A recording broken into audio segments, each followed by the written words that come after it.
Picture this. A primary school music room in London. Yeah. A young girl stands up to audition for the school choir. She takes a breath, sings her heart out, and the teacher looks right at her and says, simply, that she cannot sing. Oh, wow.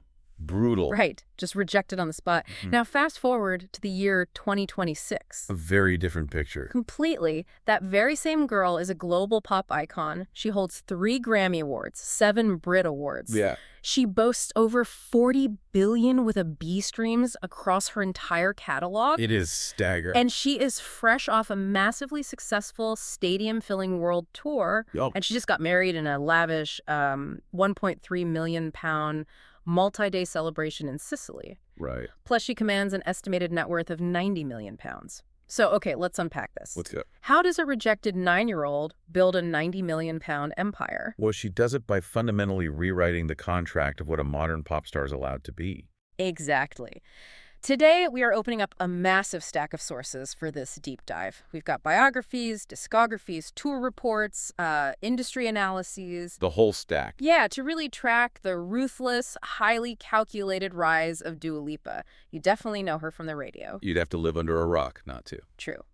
But our mission today is to show you the behind-the-scenes business savvy, the unyielding political outspokenness, and like the sheer intellectual willpower that built her career. And what's fascinating here is that the conventional narrative of a pop star usually involves a lot of passive luck, you know? Right, like being discovered at a mall. Yeah, exactly. Being discovered, being molded by a label, just singing the songs you are handed. The traditional machine. Right.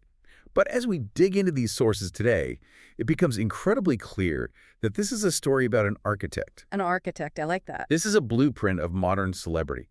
It's really a masterclass in how an artist can systematically reclaim the traditional music industry model from the inside out. I always like to think of her career like looking at a swan gliding across a lake. Oh, yeah. Like from the shore, you just see this smooth, effortless, disco pop perfection gliding across the water. Not a feather out of place. Exactly. But today, we are diving underwater to see the furious, highly calculated paddling that makes all of that graceful movement happen. The paddling is where the real story is. It really is. So we need to start with the origin story because it completely frames her psychological drive. Let's look at the early years, from 1995 to around 2013. The foundation. Yeah. She was born in August 1995 in London. Her parents, Dukagjin and Anissa, are Kosovo Albanians. Right. They fled Pristina. Yeah, they fled Pristina in the former Yugoslavia during a period of really intense conflict, so they arrived in London as refugees. And her name is really interesting, too. Dua, right? Yeah, Dua actually means love in Albanian. Oh, that's beautiful. And that name was a suggestion from her grandmother, who was of Bosniak descent. But it's impossible to understand her drive without first understanding the intellectual and artistic gravity of that household. Like, what were her parents doing? Well, her grandfathers were both historians, actually. Oh, wow. And her father, Dukagjin, wasn't just a casual music fan. He was the lead singer and guitarist of a really well-known Kosovan rock band called Oda. Okay, so music was literally in her DNA. Totally. So she grows up in West Hampstead, London, just absolutely steeped in music. The sources note that her dad was constantly playing his own compositions around the house. Along with some heavy hitters, right? Oh, yeah. David Bowie, Bob Dylan, Radiohead, Sting, The Police. That is an amazing childhood playlist. Right. And she started singing when she was just 5 years old, surrounded by this incredibly eclectic, sophisticated musical palette. Which makes that school choir audition at Fitzjohn's primary school all the more crushing. Imagine being surrounded by Bowie and Radiohead at home, stepping up to sing, and a teacher essentially tells you to just stop making noise. It would destroy most kids. It really would. Huh. But this is the first glimpse we get of her resilience, because instead of giving up at age 9, she begins taking weekend singing lessons. At the Sylvia Young Theater School, yeah. Yeah. And for those listening who might not know, Sylvia Young is a legendary institution in the UK. It really is. It's a breeding ground for serious talent. Yeah. Amy Winehouse went there. Exactly. But then, in 2008, the geopolitical landscape shifts dramatically, and it completely changes her life. Kosovo declares independence. Right. And her family decides to move back to Pristina. That 2008 move is a crucial developmental phase for her. She is thrust into a completely different environment. A huge culture shock, I imagine. Yeah, but she leans into it. She attends the Millennium EIT school. She really immerses herself in the Albanian language, and she begins to deeply consider a serious career in music. Because the music scene there was actually popping, right? It was. She's absorbing the hip-hop scene in Pristina, which was just massive at the time. But there was a catch. There was. She quickly realizes a fundamental truth about the entertainment business. The infrastructure for a global pop career, the labels, the studios, it just didn't exist in Pristina. There was a hard ceiling to what she could achieve there. Exactly. And that realization leads to what I consider the most staggering decision in her early life. At age 15, she convinces her parents to let her move back to London. Alone. Yes, alone. Think about that for a second. I mean, put yourself in those shoes. Imagine being 15 years old, packing a bag, and moving to a massive, chaotic metropolis like London without your parents. That's terrifying. She shares a flat with an older family friend. She attends Parliament Hill School to get her A-levels, re-enters the Sylvia Young Theatre School part-time, and starts uploading covers of Christina Aguilera and Alicia Keys to YouTube and SoundCloud. The classic 2010s hustle. Right, but I have to push back a little on the standard narrative here. Was this just a case of classic dramatic teenage rebellion? Or are we looking at a kid who already grasped the actual mechanics of the music industry? Oh, it leans entirely toward calculation. Really? At 15? Absolutely. It was fueled by a very mature understanding of what we might call geographic proximity to power. Oh, I like that phrase. She didn't just want to sing in her bedroom. She recognized that the British pop machinery, the A&R executives, the major label offices, the influential producers, they physically existed in London. She had to be in the room where it happens. Exactly. She engineered herself into its path, and the hustle was extraordinary. She modeled for Topshop just to make ends meet and pay the bills. Because London is not cheap. Not at all. She worked as a cocktail waitress in Soho. She even landed a minor role as a singer in an ITV advertisement for the X Factor in 2013. Wait, in an X Factor ad? Yeah, she was covering Sister Sledge for the commercial. And these weren't just random, odd jobs. Every move was a meticulously executed networking strategy to get into the rooms where decisions were made. Because uploading covers to YouTube is great, but it rarely translates to a record deal unless you have a physical spark. Right. You need to meet the right person. And for her, that spark didn't happen online. It happened while she was working in a cocktail bar. The classic industry meeting ground. Truly, this is where the hustle pays off. Yeah. According to our sources, she was actually offered a publishing deal early on, but her lawyer looked at it, realized it was a terrible contract, and advised her to walk away. Smart lawyer. Very, because instead, that lawyer introduced her to tap management, specifically Ben Mawson and Ed Millett. Major players. Yes. So in 2013, they sign her. But here's where it gets really interesting to me. They don't just sign her.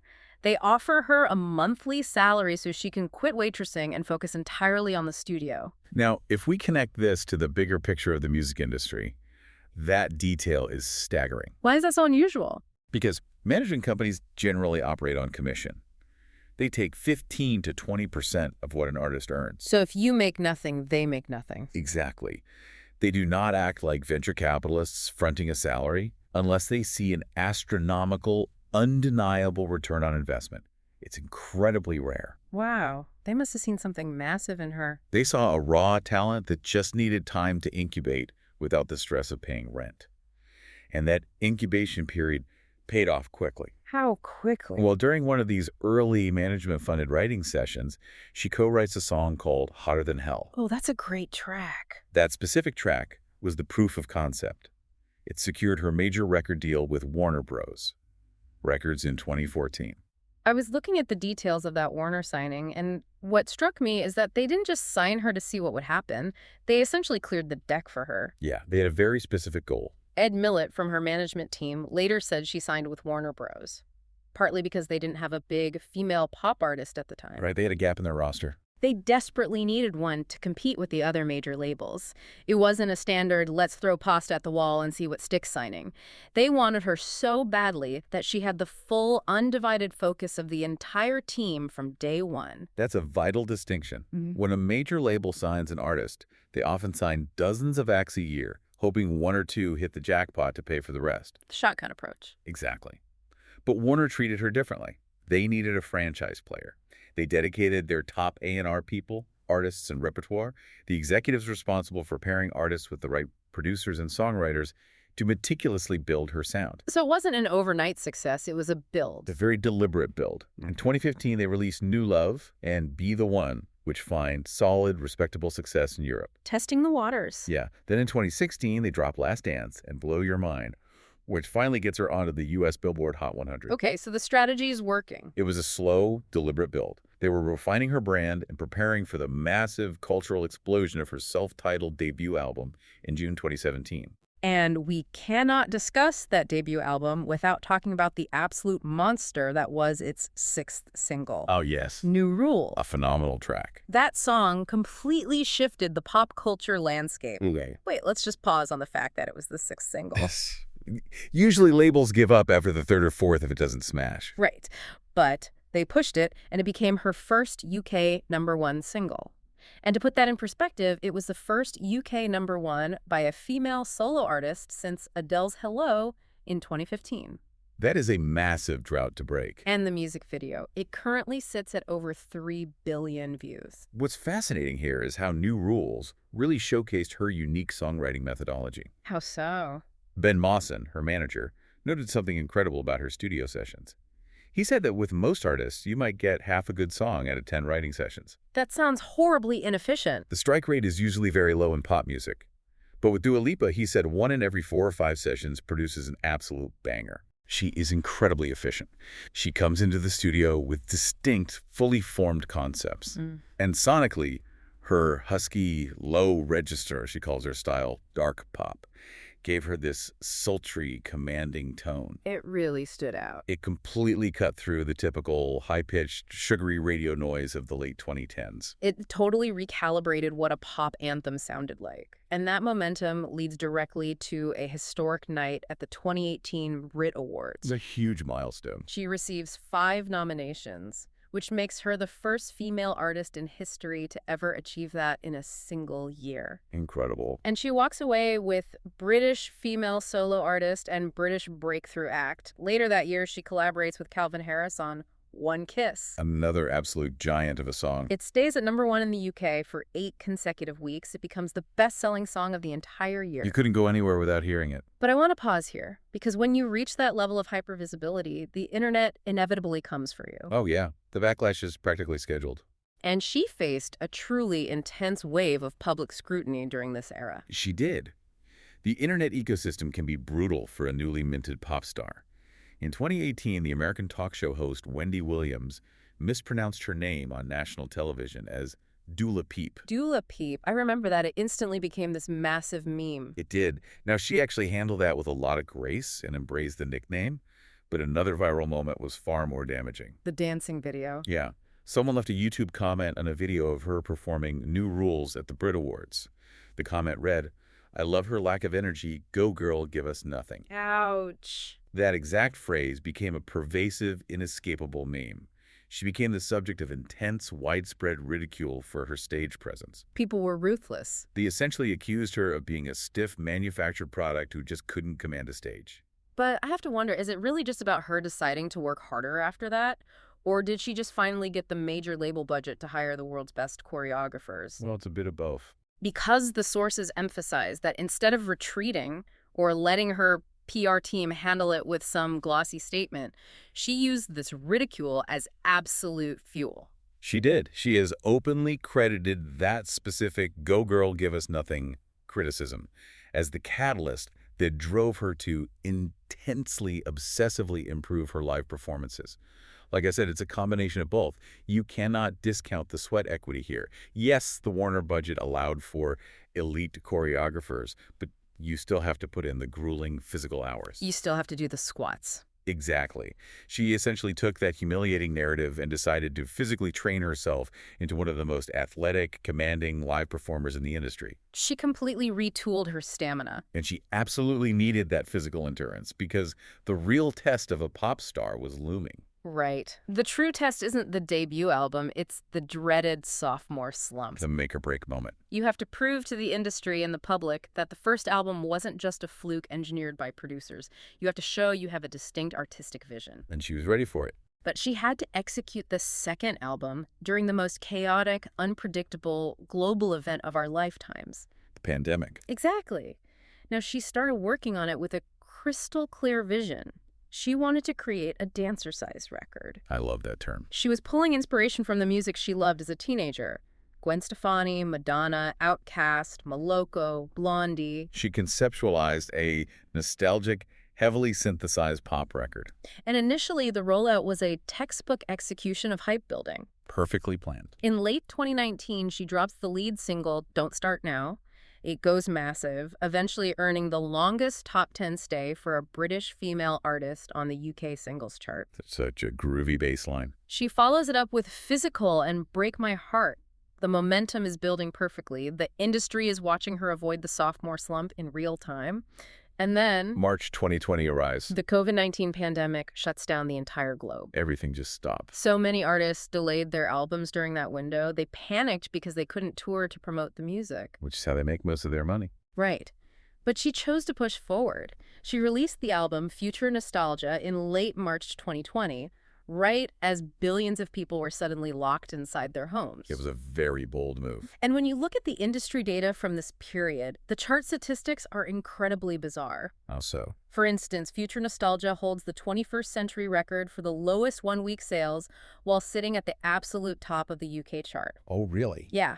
In May 2020, it was #1 with only 7,317 pure sales. That is wild. But at the same time, it had immense diamond-certified longevity on streaming platforms. It ended up being the most streamed album by a woman on Spotify for the entire year. This raises a fascinating point about how the music industry measures success, and more importantly, about cultural psychology during that time. Tell me more about that. Pure sales plummeted because physical record stores were literally closed. You couldn't buy a CD, but streaming skyrocketed.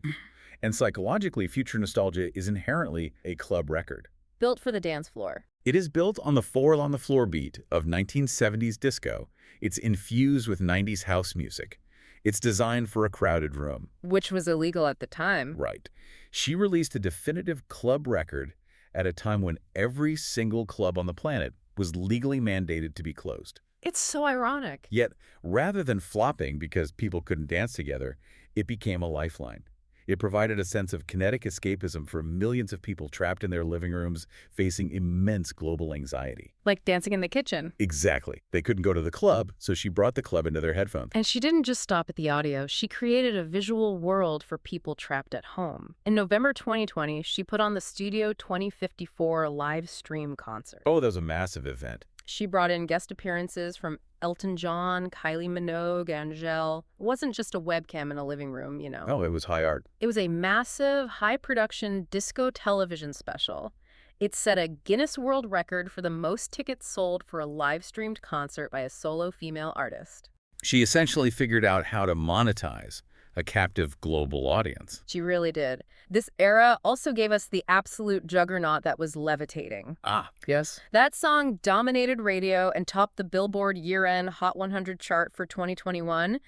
But with that massive ubiquity came some serious legal friction. The copyright lawsuits. Right. In the modern music industry, when a song reaches the sheer scale of levitating, lawsuits are almost an inevitability. Because there's so much money on the table. Precisely.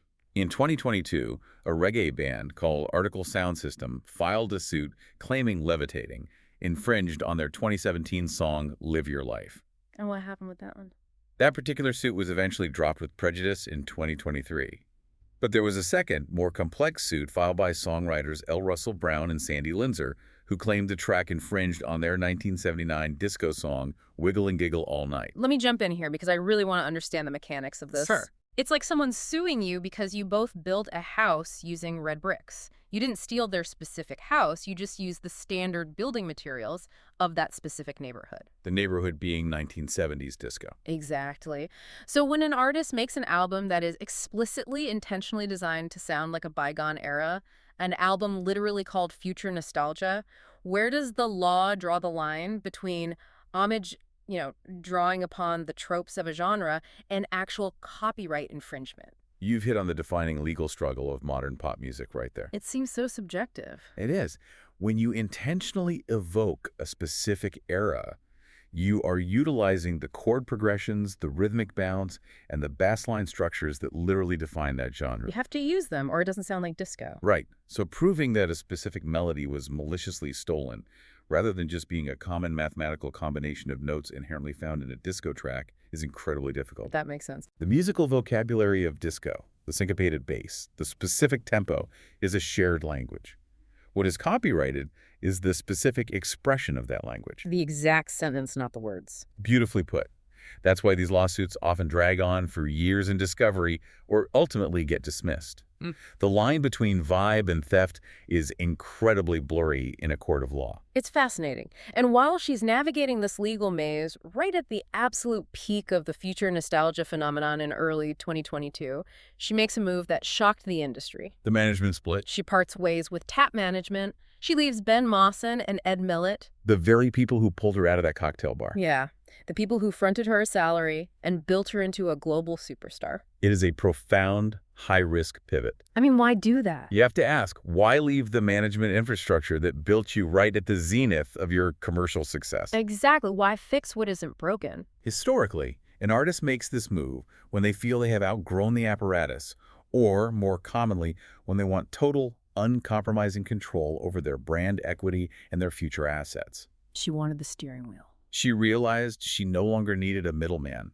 She didn't want to just be a client on a roster anymore. She wanted to sit in the CEO chair of her own enterprise. And that desire to be the architect of her own career is what leads us into her multi-hyphenate era. The empire-building phase. Because dominating the Billboard charts and winning Grammys simply wasn't enough, she began building a lifestyle and advocacy empire that stretched far beyond the confines of pop music. Let's talk about Service 95. Yes. In February 2022, she launches Service 95. Service 95 is a fascinating strategic move. It really is. On the surface, it is a free, weekly lifestyle newsletter, but it's not just promotional fluff for her music. Not at all. It features highly curated travel recommendations, but it also commissions hard-hitting journalism, specifically highlighting marginalized global voices. And it expanded pretty quickly. It did. It expanded to include a podcast, Dua Lipa, at your service, where she interviews high-profile guests from authors to activists. And later, she launched a dedicated book club. Now, I look at this and I have to wonder about this strategy. What do you mean? We see celebrities start makeup lines or tequila brands every single day. Oh, sure, the standard celebrity monetization playbook. Exactly. But a newsletter, a podcast discussing literature. It's definitely different. Is this a genuine passion project, or is it a highly calculated move to shift her public perception? To be seen as an intellectual heavyweight rather than just a pop singer. Well, the sources indicate the psychology behind Service 95 is actually deeply genuine. Oh, really? Yeah, it stems directly from her childhood behaviors. She apparently had this obsessive habit of making highly curated recommendation lists for her friends and family. Oh, that's funny. Lists of travel destinations, hidden restaurants, articles on global issues. Her parents used to tease her about it constantly. So it's authentic to who she is. Yeah, Service 95 is essentially her taking that childhood compulsion and scaling it up to a global audience. But from a business perspective, the secondary effect is undeniable. Oh, for sure. It absolutely positions her as an intellectual, a curator of culture, and a tastemaker. And she owns the platform. That's the biggest point. In a digital age where social media algorithms constantly change and hide your posts, an email newsletter gives her an owned audience. Yeah. She controls the distribution, not a tech company in Silicon Valley. That makes perfect sense. And alongside Service 95, she heavily embeds herself in the highest tiers of fashion. She's a major fashion figure now. She doesn't just attend shows. She made her runway debut walking for Versace in 2021. A huge deal. She became a global ambassador for YSL Beauty, partnered with Puma, and designed collaborative collections for Pepe jeans. Total saturation. But where she really separates herself from the typical sanitized pop star playbook is her unapologetic activism. This is a huge part of her narrative. Now, before we get into this next part, I just want to make it super clear to you listening. Right. We are just looking at the facts of what she said. Exactly. We aren't taking any sides or endorsing these geopolitical stances at all. No, we are strictly, impartially reporting the source material to understand her brand strategy and public persona. perfectly stated. When you look at her political statements, you see an artist who completely ignores the traditional PR rule of staying quiet to protect your market share. Exactly. The industry standard for a pop star of her magnitude is extreme caution. Don't rock the boat. PR teams usually advise against alienating any fraction of the fan base. But the focus here is the sheer volume of her advocacy and her willingness to wade into highly complex, controversial issues. Let's run through some of them. She identifies strongly as a feminist and is a vocal advocate for the LGBTQ+ community. At the 2018 Brits, she wore a white rose in support of the Time's Up movement. Very visible. When fans were forcibly removed from her Shanghai concert in 2018 for waving rainbow flags, she didn't just let her team issue a generic corporate apology. What did she do? She publicly stated she was proud of those fans and explicitly condemned the removal. She also publicly called for a boycott of Brunei over their draconian anti-homosexuality laws. But she goes even further when it comes to the geopolitics of her own heritage. She is fiercely proud of her roots. In 2020, she shared a post urging Apple to include Kosovo as an independent state on their maps, which is a highly sensitive diplomatic issue. Very sensitive in that region. Then she posted a banner containing a map of Greater Albania with the word autochthonous. That caused a massive stir. It sparked a massive international backlash, with critics accusing her of promoting extreme ethnic nationalism. She eventually had to release a statement clarifying that her post was misinterpreted. She had to walk it back a bit. Yeah, she emphasized that she completely rejects ethnic separatism and merely wanted to express pride in her Kosovan Albanian ethnicity. But her connection to her roots isn't just rhetoric online either. No, she puts her money where her mouth is. She adopted and helped reconstruct a kindergarten in Tirana, Albania, after a devastating earthquake in 2019. She even urged Albanian Americans to support Joe Biden in the 2020 U.S. election. Right, specifically citing his historical support for the NATO bombing of Yugoslavia, which impacted her family's history. And then she stepped into the incredibly fraught Israel-Palestine conflict. Right. In 2020, she shared an Instagram post heavily criticizing the Israel Defense Forces' treatment of Palestinians. Which is always a lightning rod issue. Always. The post contained highly controversial language regarding the Israeli government and Hamas. This led to immediate real-world consequences. What happened? An organization called Imturtsu created a petition signed by over 3,000 people demanding that her music be outright banned from Israeli army radio. Wow. Did they ban it? The radio station declined the ban, stating they don't boycott artists. But it just shows the level of heat she attracts. And she didn't back down from that heat. Not at all. In 2021, she fiercely criticized a full-page advertisement taken out in the New York Times that characterized her and the Hadid sisters as anti-Semitic for their pro-Palestinian views. She completely rejected that framing. Entirely. And later, in late 2023, she signed the Artists for Ceasefire open letter, publicly urging President Biden to push for a ceasefire in Gaza. She also frequently comments on UK politics. Right, closer to home. She endorsed Jeremy Corbyn's Labour Party in 2019. She was a vocal critic of Brexit.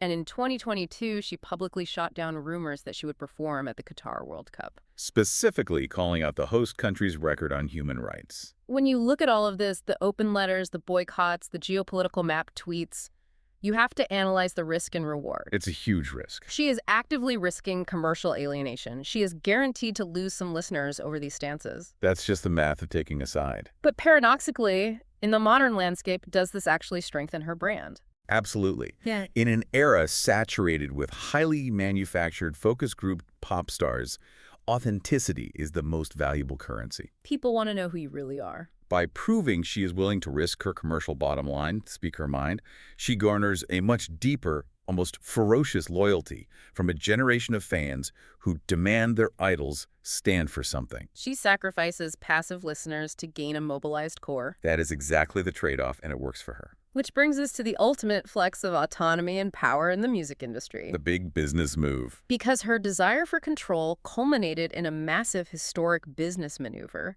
In November 2023, she executed an absolute masterstroke. She bought her catalog. She bought back the full ownership of all her songs, her publishing rights, and her master recordings from Tap Music. By 2024, the catalog she now wholly owned had reached an astonishing 40 billion streams. Okay, wait, let's pause and make sure we define the stakes here, because owning your masters gets thrown around a lot in pop culture. Taylor Swift made it famous. Right. But to understand why this is a masterstroke for Dua Lipa, we have to look at how music ownership actually works. Break it down for us. When an artist writes and records a song, two distinct copyrights are created. Two of them, okay. There's the publishing right, which is the ownership of the underlying composition, the lyrics and the melody. The words on the paper. Exactly. And then there's the master recording, which is the ownership of the actual physical sound recording that you hear on Spotify or the radio. The file itself. Yes.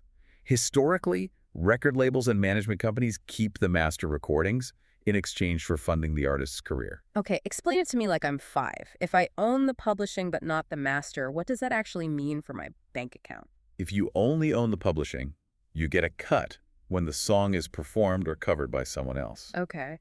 But if a movie studio wants to use the original recording of your song in a blockbuster film, they have to pay whoever owns the master.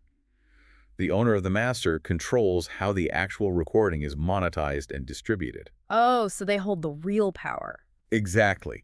We have seen legacy artists like Prince, or more recently, Taylor Swift fight incredibly public, decades-long battles to regain control of their master recordings. Taylor Swift famously had to undertake the massive project of re-recording her entire early catalog just to regain leverage. Exactly. And here's Dua Lipa achieving total ownership of both her publishing and her master recordings before she even hits her 30th birthday. It is staggering. It fundamentally alters her financial trajectory. Every time one of those 40 billion streams is played, the revenue flows differently. Every time a song is licensed for a commercial, she holds all the cards. It's exactly like a tech startup founder who successfully scales the company using outside capital, but then manages to oust the original board of directors, buys back all the equity, and takes total, undisputed control of the ship. It gives her absolute creative and financial autonomy. And while she was securing this empire, she also expanded into acting. Oh yeah, the movie era. She made a cameo as Mermaid Barbie in the massive cultural phenomenon of the Barbie movie. And she contributed the lead soundtrack hit,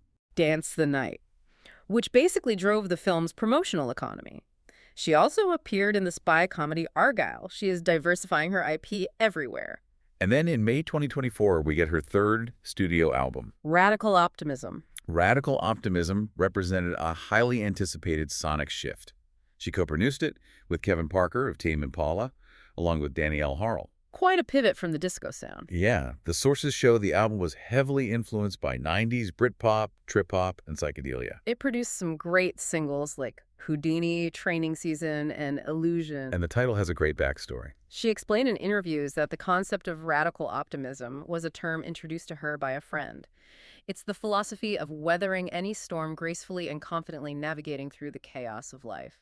But here is where the narrative gets complex. Your reviews. Yeah, the critical reception for Radical Optimism was decidedly mixed, especially when compared to the universal, sweeping acclaim of future nostalgia. It didn't get the same universal love. While some critics praised the intricate sonic detailing provided by Kevin Parker and highlighted the dance pop gems, others felt the album lacked emotional depth. Some of the reviews were pretty harsh. They were quite blunt, calling it underwhelming and stating it failed to match the incredibly high, paradigm-shifting expectations she had set for herself. I have to ask about the causality here. Okay. If an artist takes total control of their career, ousts the management team that built them, buys back their catalog, and assumes the role of CEO, Right. and then the critics say the new work lacks the magic of the previous era, is that simply the price of creative freedom? Do you lose something when you remove the machine? It is the eternal tightrope of the artist CEO. Why is that?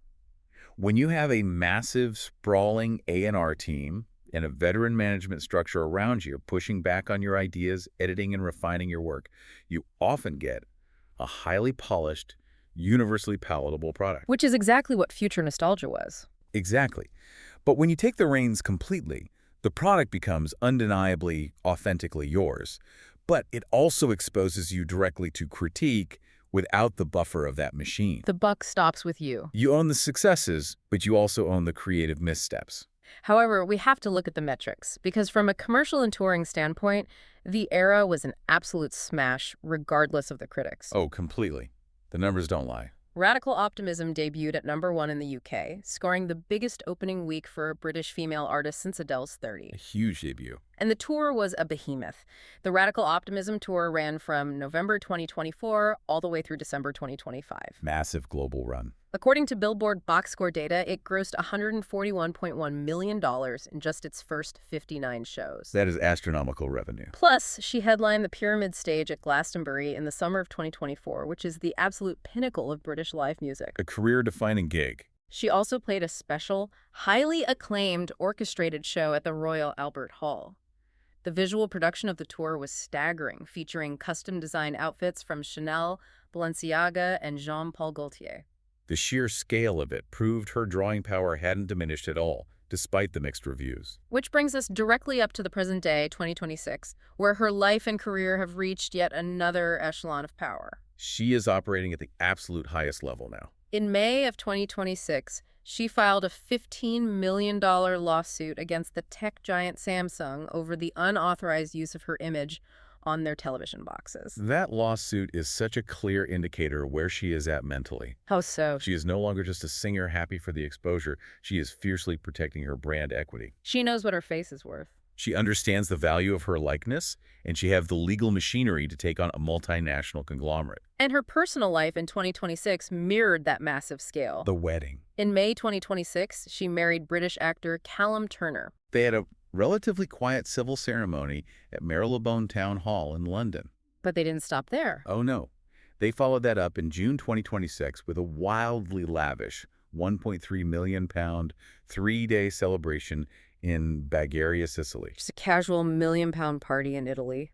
The sources note that Elton John was there to serenade them, but the footprint of the wedding was so massive that it actually divided the local Sicilian residents. I read about that. Yeah, some were incredibly proud to host such a global event, while others actively complained to the international press about the massive disruption and security apparatus taking over their daily lives. It perfectly encapsulates the pinnacle of modern celebrity excess, which she carefully balances against her vast philanthropic work and intellectual branding. It's quite the duality. It is. She now sits on an estimated net worth of £90 million.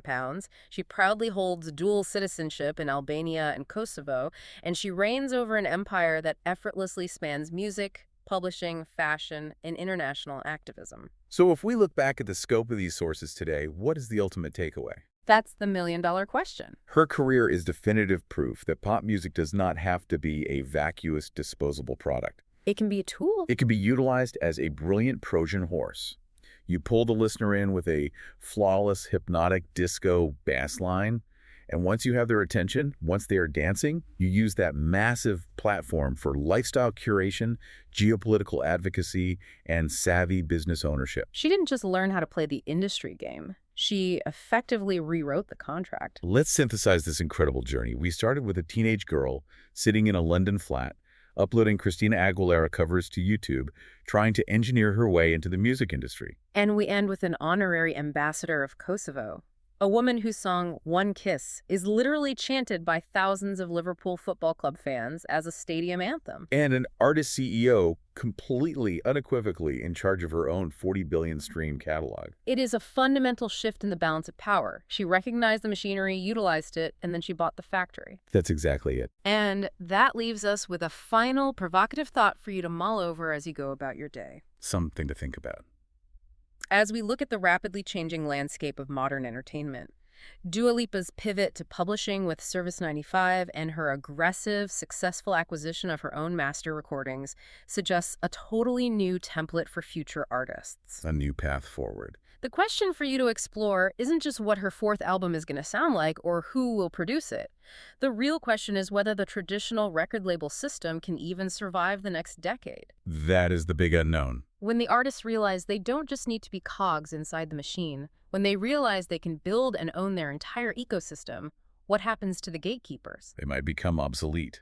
To understand the future of the music industry, keep your eyes on the artists who are writing their own new rules. Because out on the lake, the swan is still gliding gracefully, but underneath the water, she owns the lake. Thanks for diving deep with us today.